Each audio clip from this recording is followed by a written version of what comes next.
Hi, it's me again with Corel Draw Tips and Tricks, and today's video is about the Smart Fill tool.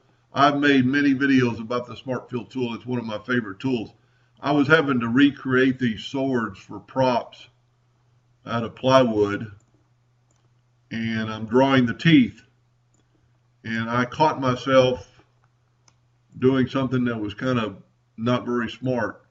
I'm going to Control D and make a duplicate of that tooth, and my sword happened to be parallel, so it's going to work.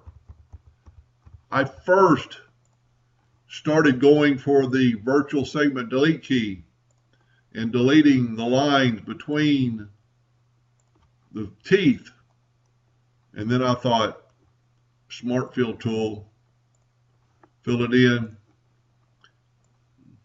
left click, right click, and you've got the exact same thing that you would have had with deleting those lines, and even better because now they are individual or one piece, where this is still multiple pieces. Anyway, Smart Fill tool. I love it. Thank you for watching.